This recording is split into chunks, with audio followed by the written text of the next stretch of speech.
E aí, taberneiros?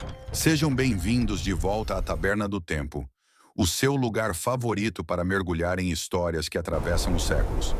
Peguem seu hidromel imaginário, sentem-se ao redor da fogueira e preparem-se para uma viagem para um dos maiores mistérios da humanidade, a cidade perdida de Atlântida.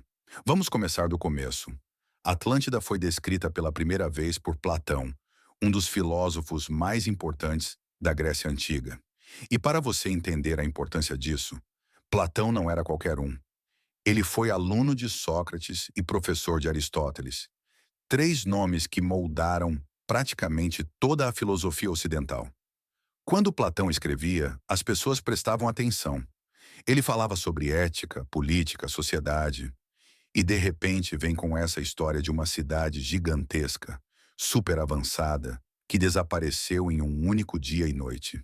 Difícil não ficar intrigado, né? Platão dizia que Atlântida ficava além das colunas de Hércules, o que hoje conhecemos como o Estreito de Gibraltar, e que era uma ilha maior que a Líbia e a Ásia juntas. Os Atlantes seriam uma civilização poderosa, rica e tecnologicamente avançada.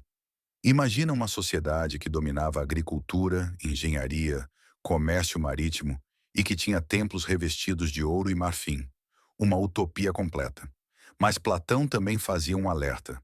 Os atlantes teriam se corrompido, se tornado arrogantes e gananciosos. E foi aí que os deuses decidiram puni-los. Resultado? Terremotos, maremotos e, em uma única noite, toda a ilha foi engolida pelo oceano. Mas afinal, onde ficava Atlântida? É aí que o mistério começa a ficar ainda mais interessante.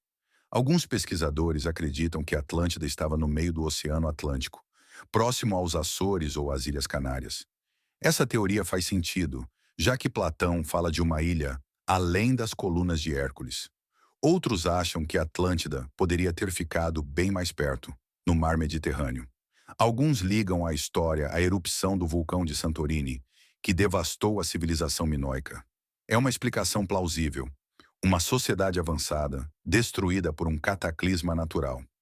Há também quem acredite que a Atlântida ficava na Antártica. Isso mesmo, sob todo aquele gelo. Teorias dizem que mudanças no eixo da Terra deslocaram continentes inteiros e que a Atlântida estaria lá, congelada no tempo. E pasmem, existem até teorias que colocam a Atlântida na América do Sul. Sim, aqui mesmo, no nosso quintal. Alguns estudiosos defendem que as planícies da Bolívia poderiam corresponder às descrições de Platão. E se você acha que parou por aí, tem mais. Algumas pessoas acreditam que a Atlântida nunca existiu de verdade. Para esses estudiosos, Platão teria inventado a história como uma parábola para falar sobre moral, ética e o perigo da ambição humana. Em outras palavras, Atlântida seria um aviso disfarçado. Mas por que essa história fascina tanta gente até hoje?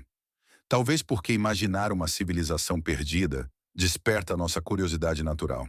É como se estivéssemos sempre procurando algo que nos conecte a um passado mais grandioso, talvez até mais sábio. Pense nisso. Platão descreve Atlântida como uma cidade com anéis concêntricos de terra e água. No centro, um templo gigantesco dedicado a Poseidon, o deus dos mares. As ruas seriam largas, as pontes enormes e os portos movimentados.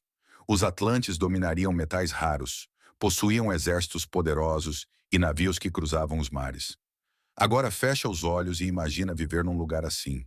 E claro, não dá para falar de Atlântida sem mencionar o quanto ela inspira a cultura pop. Temos o reino de Atlântida nos quadrinhos da DC, onde vive o Aquaman. A Disney também fez um filme inteiro sobre a cidade, explorando a ideia de uma sociedade tecnologicamente avançada que vive escondida sob o mar. Jogos de videogame, livros de fantasia, séries de TV, todos adoram imaginar como seria encontrar essa cidade e desvendar seus segredos. E se Atlântida fosse real? O que ela poderia nos ensinar? Talvez que nenhuma civilização é eterna. Que poder e tecnologia sem equilíbrio podem levar até as sociedades mais avançadas ao colapso. E que a arrogância pode ser o começo do fim. E aí, taberneiros, o que vocês acham? Atlântida foi uma cidade real ou apenas um mito criado por Platão? Será que ela está lá, no fundo do oceano, esperando para ser descoberta? Ou é apenas um lembrete de que precisamos ser mais sábios com o mundo que temos hoje? Deixem suas teorias aí nos comentários, porque esse assunto rende muita conversa. E se você gostou dessa viagem no tempo, deixa o like, compartilha com aquele amigo que ama mistérios e, claro, se inscreve na Taberna do Tempo para não perder os próximos episódios. Até lá, taberneiros!